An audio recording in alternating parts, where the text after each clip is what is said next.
আপনি যদি একটি পুরাতন বা ব্যবহৃত স্মার্টফোন কেনার কথা ভাবেন, বিশেষ করে যদি ফেসবুক মার্কেটপ্লেস বা অন্য কোনো ওয়েবসাইটে সস্তা দাম দেখে লোভে পড়ে যান, তাহলে একটু থামুন। আপনার কষ্টের টাকা খরচ করার আগে নিশ্চিত হয়ে নিন আপনি কোনো প্রতারণার শিকার হচ্ছেন না। এই ভিডিওতে আমি শেয়ার করব এমনই 5টি গুরুত্বপূর্ণ চেকলিস্ট যা আপনার ফোন কেনার অভিজ্ঞতা নিরাপদ করবে। আর শেষে থাকবে একটি বোনাস টিপ যা আপনাকে স্মার্টফোন দুঃস্বপ্ন থেকে রক্ষা করতে পারে। তো সময় নষ্ট না করে চলুন শুরু করা যাক। প্রথমত দেখে নিন ফোনটি চালু হয় কিনা। যদিও এটি খুব সাধারণ বিষয়, তবুও অনেক বিক্রেতা এমন ফোন বিক্রি করেন যেগুলো চালু হয় না আর বলে দেন ব্যাটারি রেট। অনেক ভিডিওতে ফোন অন দেখিয়ে বিশ্বাস করিয়ে দেয়। আপনার উচিত নিজের সঙ্গে একটি পাওয়ার ব্যাংক নিয়ে যাওয়া, ফোনটি চার্জ হচ্ছে কিনা এবং চালু হচ্ছে কিনা তা নিজের চোখে দেখে নেওয়া। বিশেষ করে ফেসবুকে কারোর সঙ্গে দেখা করে কিনলে অবশ্যই এটা করবেন। আর যদি দোকান থেকে কিনেন তাহলে সমস্যা হলেও ফেরত দেওয়ার সুযোগ থাকে।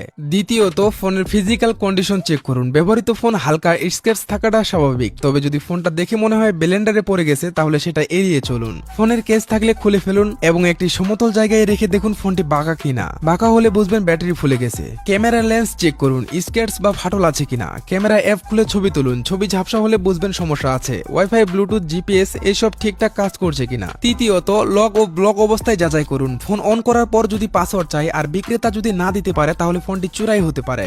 আইফোন হলে বিক্রেতাকে বলুন অ্যাপেল আইডি দিয়ে আনলক করে দেখাতে। ফাইন্ড মাই আইফোন বন্ধ না থাকলে অ্যাক্টিভেশন লক থেকেই যাবে, এটাও মাথায় রাখতে হবে। অ্যান্ড্রয়েড হলে ফ্যাক্টরি রিসেট দিয়ে নতুন করে সেটআপ করে নিতে পারবেন। এছাড়াও *#06# ডায়াল করুন এবং IMEI নম্বর বের করুন। ওইটা অনলাইনে চেক করুন ফোনটি ব্লক কিনা। আরেকটা বিষয়, অনেকেই কিস্তিতে ফোন কিনে লোন না দিয়ে বিক্রি করে দেয়, তখন কোম্পানি ফোনটি পুরোপুরি লক করে দিতে পারে, তাই খুব ভালোভাবে যাচাই করুন। চতুর্থত, ব্যাটারির অবস্থা যাচাই করুন। পুরনো ফোন মানে পুরনো ব্যাটারি। আইফোন হলে সেটিং এ যান, এরপর ব্যাটারি হেলথে যান। যদি 90% এর বেশি থাকে তাহলে ভালো, কম হলে ফোন বারবার চার্জ দিতে হতে পারে। ব্যাটারি দুর্বল হলে ফোন স্লো হয়ে যায়, তাই একাধিক অ্যাপ চালিয়ে দেখে নিন পারফরমেন্স ঠিক আছে কিনা। পঞ্চমত, যন্ত্রাংশ পাল্টানো হয়েছে কিনা তা জানুন। আইফোন হলে সেটিং এ যান, এরপর জেনারেল থেকে অ্যাবাউটে যান। মডেল নম্বর অ্যাপ দিয়ে শুরু হলে বুঝবেন এটার রিফারবিশড, এতে সমস্যা নেই। তবে বিক্রেতা যদি বলে স্ক্রিন বা ব্যাটারি পাল্টানো তাহলে সেটিং এ যান, এরপর পার্টস এন্ড সার্ভিস হিস্টোরিতে গিয়ে চেক করুন। অ্যাপেলের অরিজিনাল পার্টস হলে ওইখানেই দেখাবে। অ্যান্ড্রয়েডের ক্ষেত্রে কিছু অ্যাপ দিয়ে চেক করা যায়, আমি ভিডিও ডিসক্রিপশনে লিংক দিয়ে দিব।